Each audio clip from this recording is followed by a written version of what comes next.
John Oliver, the host of Last Week Tonight, is known for his sharp wit, fearless political commentary, and knack for tackling serious issues with humor.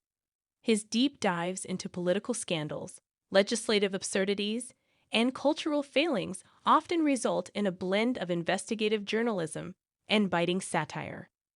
But sometimes, even the most seasoned political humorists like Oliver encounter moments where they must weigh the potential consequences of their jokes. In this special segment, Oliver is about to reveal a joke about Florida Congressman Matt Gaetz, one that, according to Oliver's legal team, crosses a line so delicate they advised against it. Gaetz, infamous for his controversial positions, his ties to various scandals, and his vocal support of former President Donald Trump, has long been a subject of Oliver's comedic scrutiny. But this particular joke was different. It was one that, as Oliver would later explain, tested the balance between freedom of expression and the risk of defamation. Act 1. The setup. It all starts with a familiar segment on Last Week Tonight. Oliver, with his signature enthusiasm, introduces the topic of the day, Matt Gaetz. The segment begins innocuously enough, outlining Gaetz's latest antics, whether it's his flamboyant statements, his outlandish conspiracy theories, or his involvement in various legal and ethical controversies.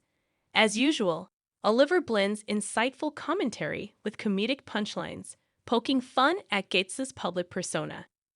Then, Oliver pauses. He looks into the camera, a wry smile creeping up on his face. But there's one thing I wanted to say about Gaetz, something I've been thinking about for a while. Something that, well, my lawyers are telling me I shouldn't say. The audience chuckles, thinking it's just another one of Oliver's signature, self-aware jokes about the overcautious nature of legal advice.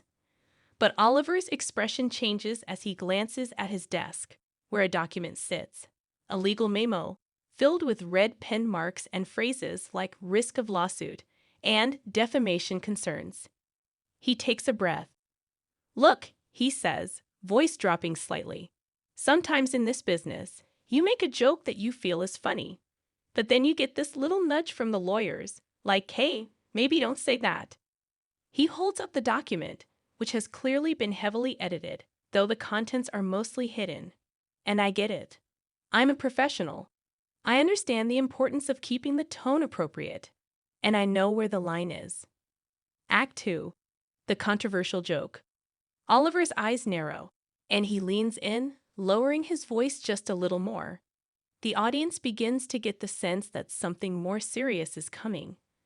Oliver then reveals the crux of the joke he had originally prepared for the show, a joke about Gaetz's rumored involvement in a number of scandals. It's a joke that, on the surface, seems just like any other one-liner that Oliver would tell about a controversial politician. "All right, here it is," Oliver says, smirking. "Matt Gaetz. You know, the guy who's allegedly a Republican congressman, but whose political career might as well be sponsored by Craigslist. Because it seems like everything he's done could have been found on there.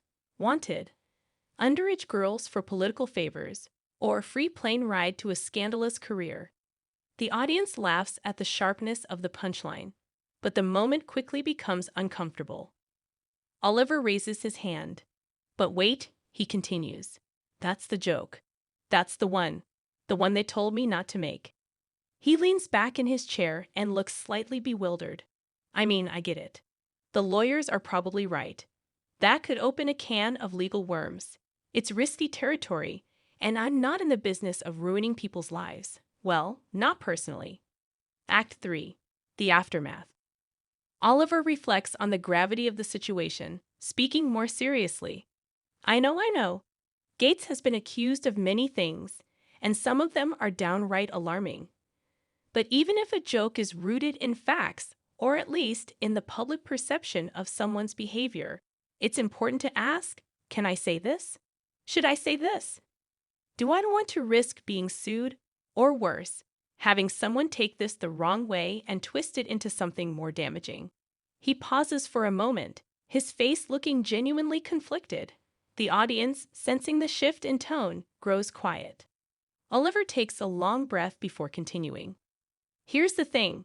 Comedy, especially the kind we do here, often operates in a gray area. And when you're dealing with people like Matt Gaetz, who have lived in that gray area for so long, you start to wonder if some lines should be crossed. Maybe there's a reason Gaetz never faces the consequences for his actions. Not because he's innocent, but because the world has become so accustomed to him being ridiculous, to him being scandalous, that we don't bat an eye anymore. Oliver goes on, reflecting on the balance.